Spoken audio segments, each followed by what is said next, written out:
Tercera hora de la mañana, en la mañana de Es Radio, tenemos entrevista con Garamendi, tenemos la tertulia con Francisco Rosell, director del Mundo, con nuestro Dieter Brandau, si nos echará una mano Domingo Soriano para hablar de los ERTE y además para alguna aclaración legal que convendrá hacerle al ministro Marlaska.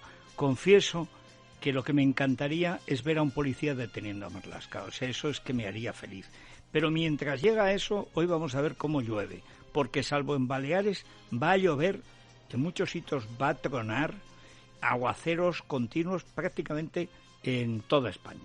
Pero en toda España, ya digo, aquí no se libra nadie. Y va a ser especialmente intensa la actividad tormentosa en Extremadura y Andalucía, es decir, coincidiendo con el paro. Y ahora en Madrid nos vamos a ir a unos 8 o 10 grados y nos vamos a ir máxima a 18. Y estábamos a 31 de máxima la semana pasada. O sea, típica primavera. La máxima, Murcia y Palma de Mallorca, 27. La mínima, vuelve Teruel, que estaba un poco ahí descansando, descansa Soria y bueno, y descansaba Vitoria, León y otros meritorios. Y aparecen acompañando a Teruel, Ávila y Segovia. Pelotón del pasmo clásico.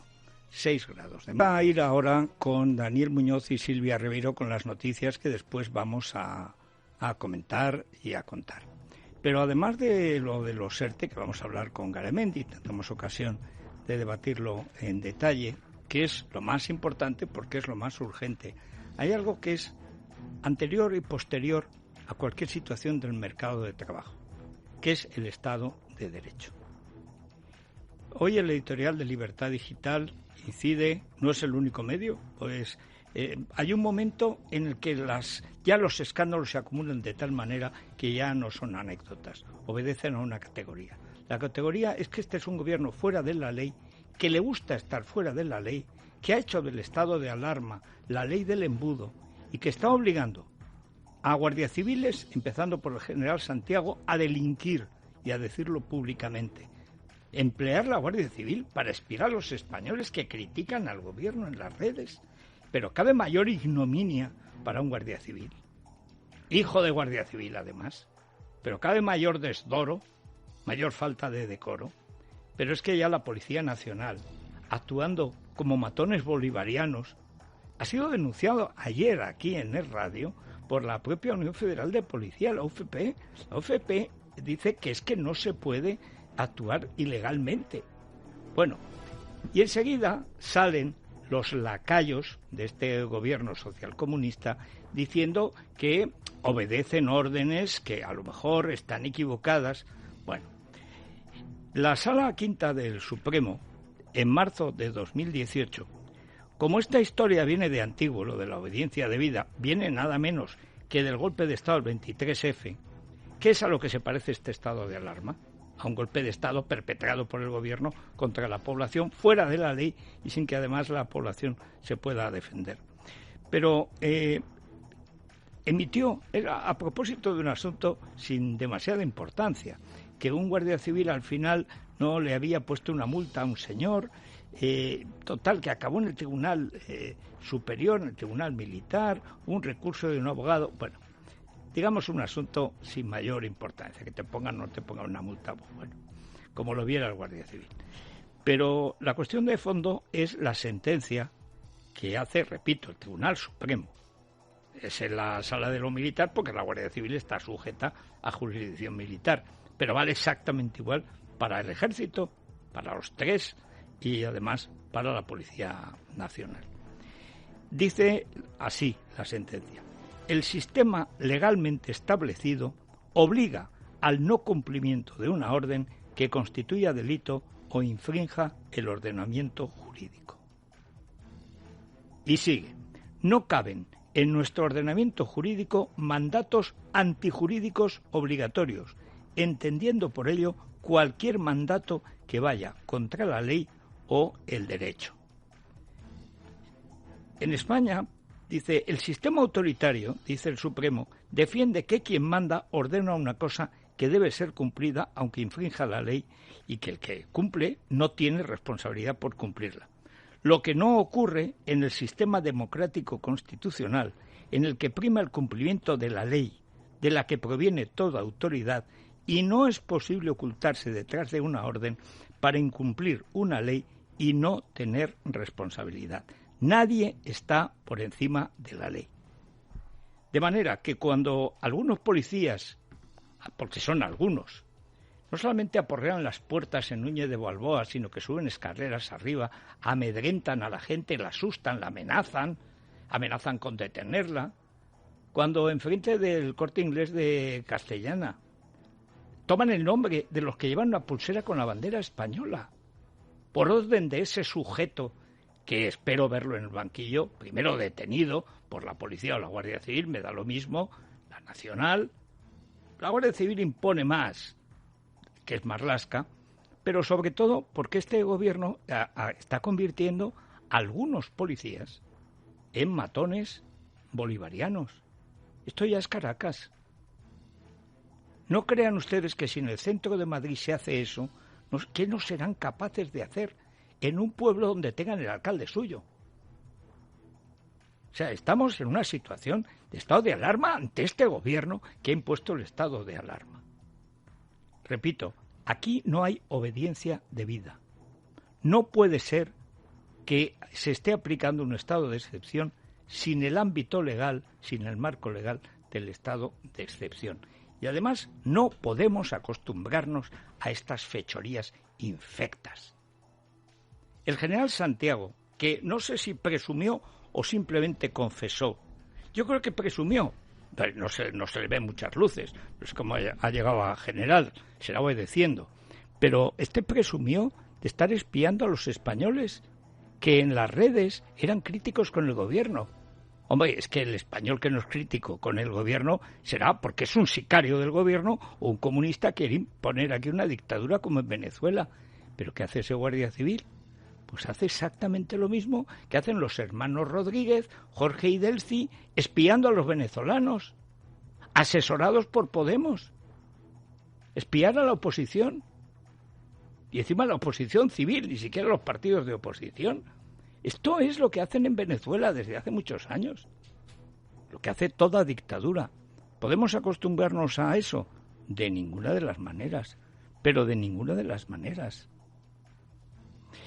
En fin, vamos en primer lugar a contarles lo que pasó ayer y el editorial del Mundo de hoy, que cuenta editorialmente, ya no solo la información que había dado algunas horas antes Carlos Segovia, sino que es tan evidente, es decir, está tan comprobada, que lo elevan a editorial, que llamó para amenazar a la COE cuando estaba reunida para amenazar a Garamendi, la ministra comunista de Trabajo, o sea, de paro, la Yolanda Díaz. O sea, amenazando a los empresarios, dice, con quitarles los derechos de los trabajadores. Es que estos matones son los que tenemos en el gobierno.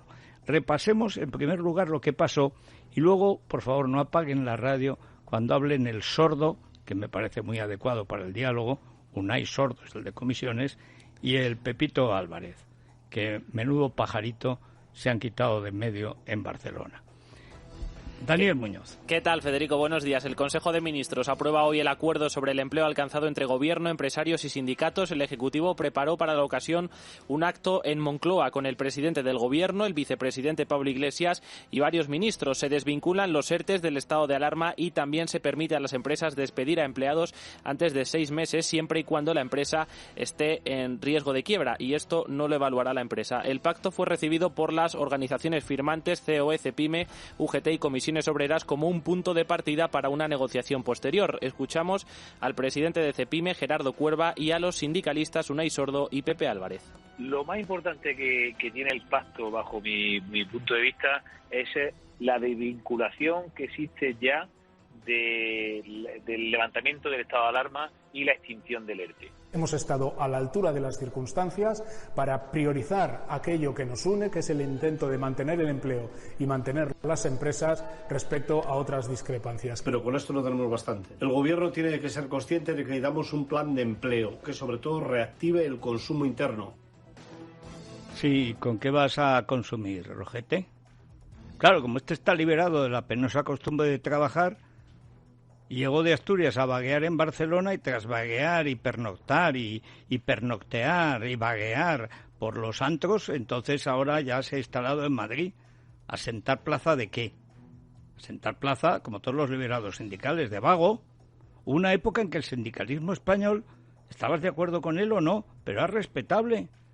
Nicolás Redondo Urbieta era el de la Naval, porque trabajaba en la Naval. Marcelino Camacho era el de la Perkins, porque trabajaba en la Perkins. Eran trabajadores, representando a trabajadores. Hace 30 y tantos años que eso en España no sucede. Bueno, en algún sindicato, en la USO, por ejemplo, sí, que no admite representantes que no sean trabajadores. Pero la USO, los dos grandes, viven de esto y de qué manera. ¿Pero de qué manera? Pero si hemos visto al de UGT de Sevilla, con chalet, coche, chofer, bandera, banda de música y servicios varios a su servicio. Pero vamos, pero que estos la semana pasada decían que había que cambiar el modelo productivo en España, es decir, el comunismo, porque aquí hay dos modelos, la propiedad privada o no propiedad privada. Al final son los dos esenciales. O se mantiene la propiedad privada, se respeta y se promueve, o se prohíbe, se dificulta o se anula. No hay más. ¿En qué dirección van los sindicatos? Dirección La Habana. ¿En qué dirección van las empresas? Dirección Estados Unidos. ¿No hay más? Y ahí la socialdemocracia, vamos a ver, hay una socialdemocracia que está camino del comunismo, la que tenemos ahora con Zapatero, y una socialdemocracia que estaba camino del capitalismo y de la libertad de empresa. Felipe González, un poco gangsteril, pero en fin, y sobre todo la socialdemocracia alemana de Helmut Schmidt, o el laborismo de Tony Blair. Eran socialdemócratas, pero no iban hacia el comunismo. Esto sí. Bueno, vamos con los datos de esa escalada de violencia. Esto sí que es violencia policial. La que está padeciendo ahora en el centro de Madrid cualquier ciudadano que se enfrenta al gobierno. Y más que se van a enfrentar, pero mucho más, muchos más lo verán. La Unión Federal de la Policía ha denunciado en el radio que sus agentes están recibiendo órdenes del Ministerio que rebasan la línea roja del estado de alarma y se aproximan a un estado de excepción. Según estos sindicatos, las órdenes parten de la delegación del Gobierno que, por ejemplo, este fin de semana impidió una manifestación en coche en el centro de Madrid, en la calle Núñez de Balboa, y ordenó a los agentes que identificasen a aquellos ciudadanos que portaban una bandera de España. En esta situación, Vox convoca para el próximo día 23 de mayo protestas en coche en todas las capitales de España. Anoche continuaron esas manifestaciones en el centro de Madrid y Serafín Giraldo, el portavoz de la Asociación Policial, hablaba en el radio.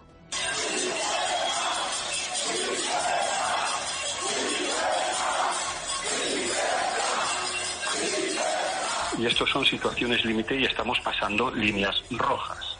Se están prohibiendo derechos fundamentales y enviando a la policía, efectivamente, a identificar y a cortar esas carreteras. Pero vuelvo a repetir, la orden parte de un órgano político, delegación de gobierno, que prohíbe ese derecho fundamental argumentando razones de, pues en este caso, de orden público, de salud pública. Parece que este estado de alarma, por decirlo de alguna manera, se está convirtiendo en un estado de excepción. Hay que recordar algo que precisamente ayer también recordaban muchos oyentes y hoy nos han dejado un mensaje de toda esa parte. Es una parte corriente del barrio de Salamanca y una zona rica, que es donde compran los bolivarianos, los bolichicos, los multimillonarios del comunismo, pues Velázquez, Serrano y tal. Luego está el barrio de Salamanca normal, que camino de ventas pues es como Chamberí. Clase media, media alta, algunos jubilados, en fin. Bien. Gente que normalmente vota a los partidos de la derecha en un 60-70%. Y por supuesto que ve un militar, ve una bandera española, ve la Guardia Civil y vamos, y saluda, y si es la Legión se abraza al carnero. O sea, ¿por qué? Pues porque es así. Bien, esta gente aplaudía cuando aparecía la policía. Ahora les sirva. Esta gente aplaudía cuando salía un uniforme. Ahora lo teme. Pero ¿se dan cuenta de lo que están haciendo? Y la oposición se equivocó radicalmente. Vox está empezando a rectificar.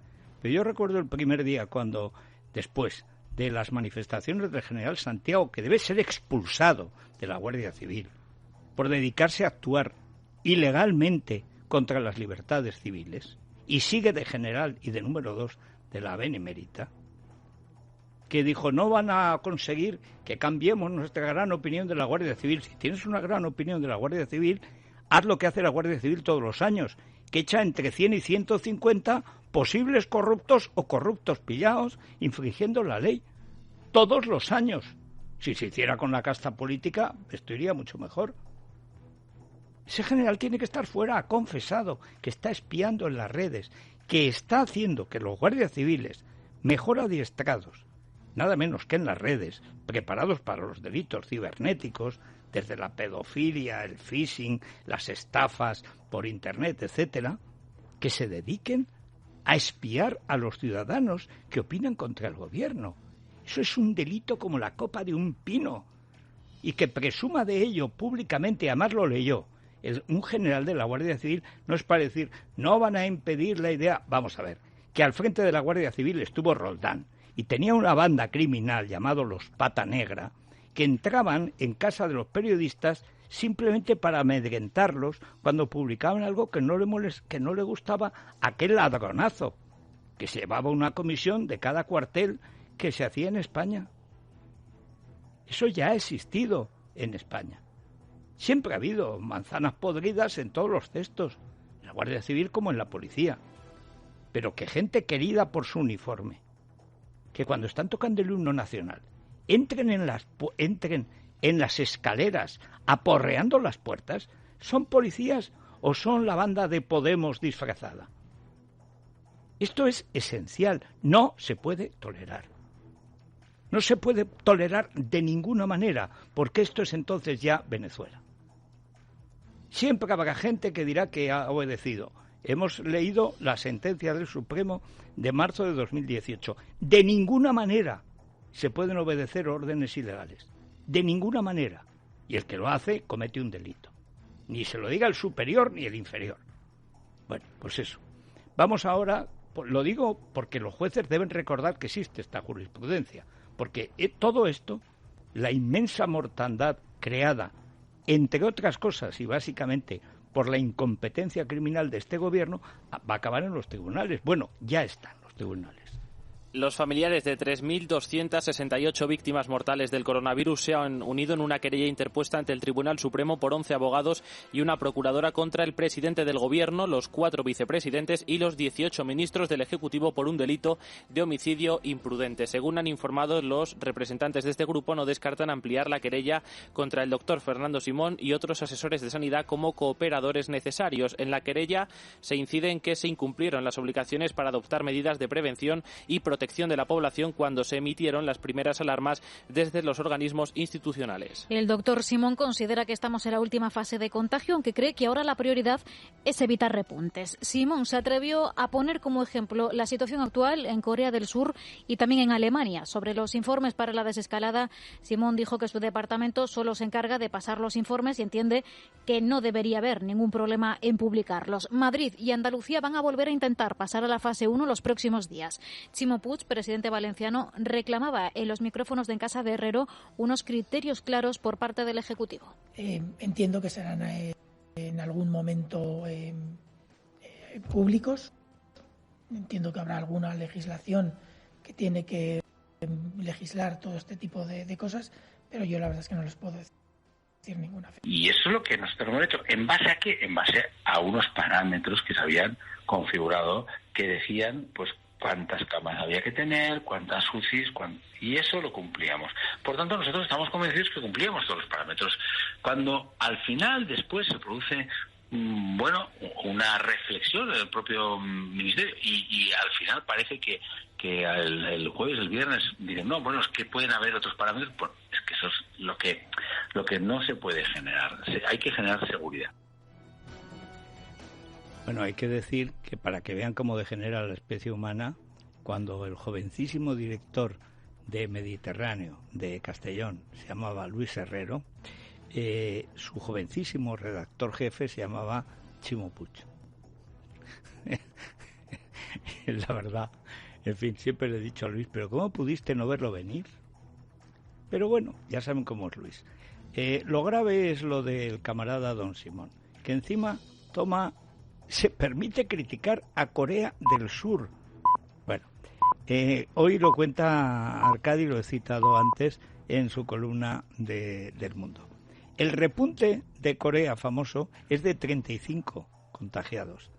Solo, y a la baja, el repunte, los nuevos, no repunte porque esto es un pespunte, esto es un sub y baja. Los nuevos contagiados en España, el mismo día, 373.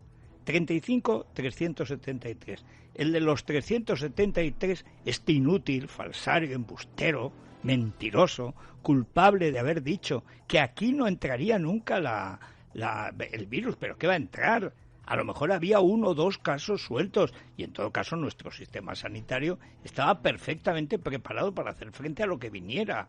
¿Para qué comprar mascarillas? No, hombre, no, si ya no teníamos nada, no estábamos preparados para nada. Lo único, lo importante era tener la manifestación feminazi del 8 de marzo. Y a eso lo subordinaron todo. ¿Cuántos se contagiaron en esa... ¿Cuántas y cuántos se contagiaron en esa manifestación? ¿Miles? ¿Decenas de miles? Porque les iba la vida en ello, decía la camarada vicepresidenta, Carmen Calvo, claro. O sea, este tío, decía yo antes, por fin, estoy muy a favor del Tetrabric, en muchas cosas, pero digo, Don Simón nos vendería el Vega Sicilian Tetrabric. Este es un farsante total. Está tan desacreditado que en cualquier gobierno estaría camino del banquillo por sus declaraciones que tanto daño han hecho, y acabará muy mal, porque es que está grabado, comprobado, constatado, que mintieron a sabiendas, con poniendo la cara, que es un jeta, ¿cómo no va a poner la cara? Acabarán muy mal, como tienen que acabar. Estamos ya en los tribunales, para disimular un poco una banda que se hace llamar Marea. Si te mareas a lo mejor vomitas. O sea, le pone una querella a Díaz Ayuso por la responsabilidad de Pablo Iglesias. Pero bueno, son los mismos liberados sindicales que no han querido acudir a ayudar en esta epidemia. No han querido acudir. 2 de cada 3 liberados sindicales de los 400, no sé cuántos que hay en Madrid, solo 100 y pico fueron a cumplir con su trabajo. Los otros no, están liberados. Uy, a ver si me voy a contagiar.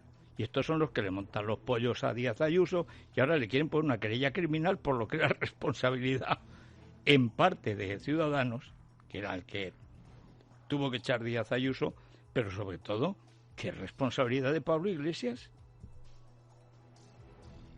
Pablo Iglesias, que no ha visitado una residencia, que no ha ido al hospital de IFEMA, que es lo peor. En fin, vamos camino de la tertulia. Es la mañana de Federico.